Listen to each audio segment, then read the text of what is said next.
Renungan Pagi bersama Allah di Waktu Fajar oleh Ellen G. White, 10 Mei 2022. Mari kita berdoa.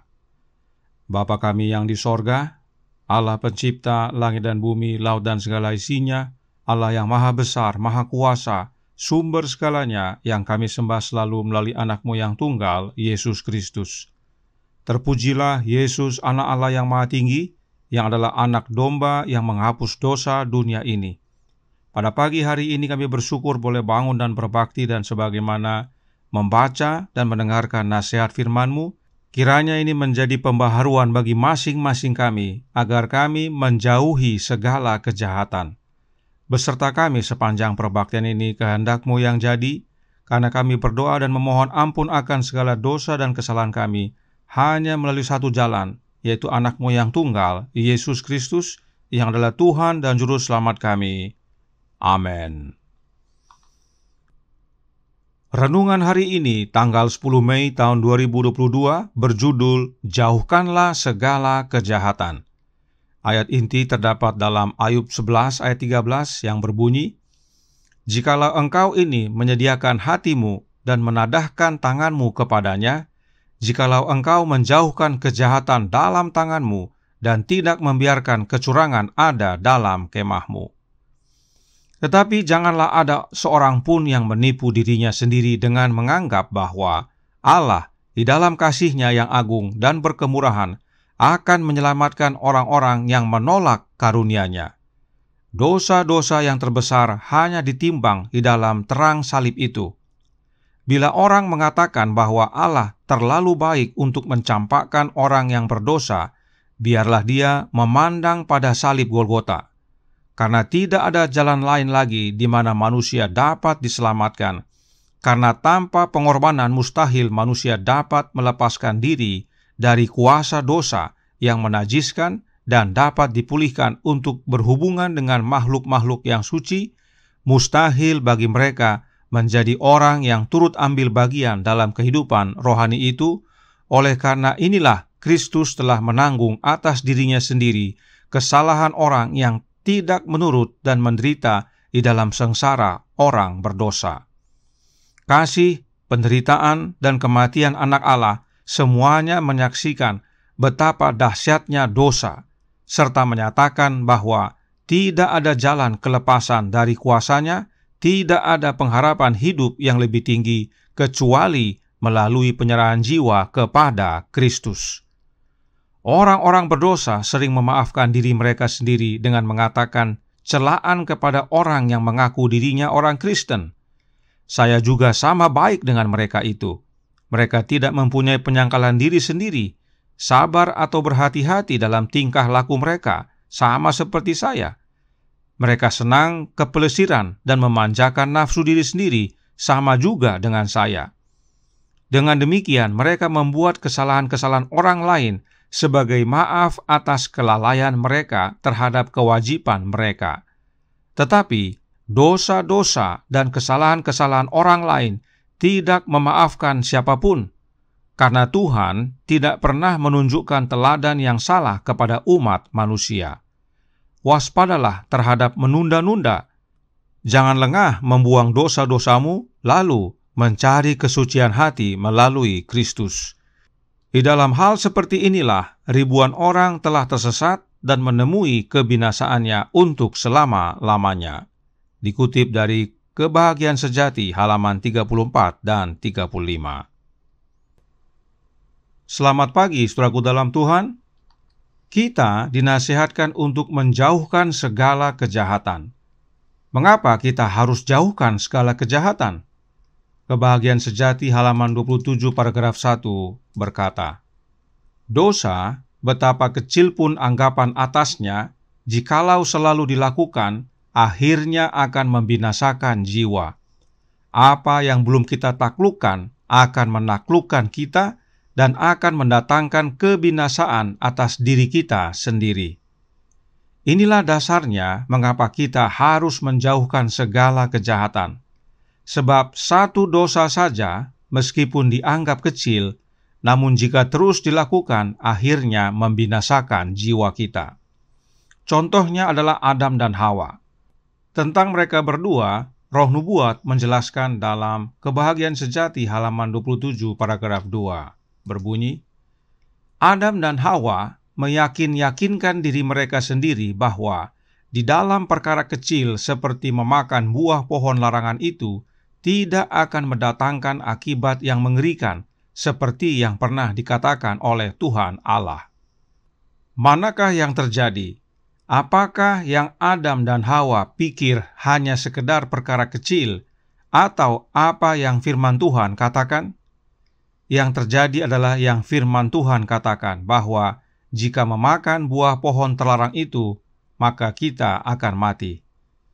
Apa yang Adam dan Hawa anggap sebagai perkara kecil tidak terjadi. Malah yang mereka kira kecil tersebut mengakibatkan sesuatu yang sangat besar. Akibat ulah mereka, The Review and Herald Maret 27 tahun 1888 paragraf 8 menjelaskan, Sorga sendiri telah merasakan akibat pemberontakan melawan Allah. Bukit Golgota merupakan tugu peringatan pengorbanan yang menakjubkan, yang diharuskan grafirat atas pelanggaran terhadap hukum ilahi. Janganlah kita anggap dosa sebagai perkara kecil. Bukankah tangan, kaki, dan lambung anak Allah yang tak terbatas memberikan kesaksian abadi di hadapan alam semesta tentang keganasan dan kutukannya yang tak terkatakan? Manusia anggap dosa itu perkara kecil, tetapi akibatnya sangatlah besar. Sampai-sampai sorga sendiri merasakan akibat dari pelanggaran manusia tersebut. Salib adalah tugu peringatan bahwa betapa jahatnya dosa yang kita anggap kecil itu. Nah, selain dari anggap dosa itu kecil, apalagi kebodohan manusia mengenai dosa? Kebahagiaan Sejati halaman 28 paragraf 2 menjelaskan, banyak orang yang mendiamkan hati nurani dengan anggapan bahwa mereka dapat mengubah jalan yang jahat kapan saja mereka kehendaki. Bahkan mereka meremehkan undangan-undangan karunia itu. Namun pun demikian, berulang-ulang hati mereka digerakkan. Mereka kira bahwa sesudah melakukan hal-hal yang merendahkan karunia roh itu, setelah melontarkan diri mereka ke dalam pengaruh pihak setan, nanti pada saat keadaan yang dahsyat, mereka dapat mengubah jalannya. Saudaraku dalam Tuhan, manusia mengira bahwa mereka dapat berubah atau bertobat kapan saja mereka mau. Meski sudah berulang-ulang dihimbau agar bertobat, manusia tetap saja tidak bertobat, sebab mereka merasa nanti bisa berubah. Manusia suka tunda-tunda. Itu sebabnya renungan hari ini menasihatkan dalam Bersama Allah di Waktu Fajar halaman 149 paragraf 2 berbunyi, waspadalah terhadap menunda-nunda. Jangan lengah membuang dosa-dosamu lalu mencari kesucian hati melalui Kristus. Manusia suka menunda-nunda untuk pertobatan karena merasa nanti bisa berubah sesuai dengan waktunya. Merasa mampu untuk bereskan nanti. Bahkan renungan hari ini katakan, manusia suka membanding-bandingkan diri mereka dengan orang lain. Manusia pikir bahwa kesalahan orang lain dapat menjadi maaf atas kesalahan diri sendiri. Padahal dosa atau kesalahan orang lain tidak memaafkan siapapun, karena Tuhan tidak pernah menunjukkan teladan yang salah kepada umat manusia. Itu sebabnya kutipan ini berkata, buang dosa-dosamu lalu cari kesucian hati melalui Kristus. Tetapi jangan lupa kutipan berikut ini. Kebahagiaan Sejati halaman 22 paragraf 1 berkata, Kristuslah sumber tiap-tiap penggerak yang benar. Dialah satu-satunya yang dapat menanamkan di dalam hati itu sifat melawan dosa. Tiap-tiap keinginan akan kebenaran dan kesucian, setiap keyakinan kesadaran akan dosa-dosa kita sendiri adalah merupakan bukti bahwa Roh Kristus bergerak di dalam hati kita. Artinya, saudaraku dalam Tuhan, untuk membuang dosa dari dalam hidup kita, dari dalam hati kita, kita perlu Yesus. Sadar akan kejahatan dosa itu dan rindu akan kebenaran serta kekudusan adalah bukti bahwa Kristus bekerja di dalam hati kita oleh kehadiran Roh-Nya. Karenanya saat renungan hari ini berkata, jauhkanlah segala kejahatan, maka itu sama dengan jauhkanlah segala dosa. Dan satu-satunya cara untuk kita dapat menjauhkan dosa dari hati kita adalah dengan menerima Kristus bekerja dalam hati kita. Sebab hanya Yesus yang dapat tanamkan sifat melawan dosa di dalam hati kita. Dan kesucian hati hanya kita peroleh melalui Kristus saja, sebab hanya Yesus yang dapat bersihkan hati kita. Lihat kembali pekabaran-pekabaran sebelumnya. Ini penting kita pahami dan alami. Sebab Roh Nubuat berkata dalam Present Truth, Agustus 15 tahun 1895 paragraf 2, yang berbunyi, banyak yang menerima agama secara pikiran saja, sebagai suatu bentuk kesalehan, sedang hatinya tidak dibersihkan. Biarlah doamu seperti berikut, jadikanlah hatiku tahir, ya Allah, dan perbaharuilah batinku dengan roh yang teguh. Bagaimana caranya agar hati kita menjadi tahir? Bagaimana untuk perbaharui batin kita dengan roh yang teguh? Terima Kristus. Sebab Allah Bapa mengerjakan semuanya itu dalam hati kita oleh kehadiran Anak-Nya. Satu-satunya jalan dan kebenaran dan hidup adalah Yesus Kristus, dan tidak ada seorang pun yang datang kepada Bapa kalau tidak melalui Yesus. Yohanes 14 ayat 6.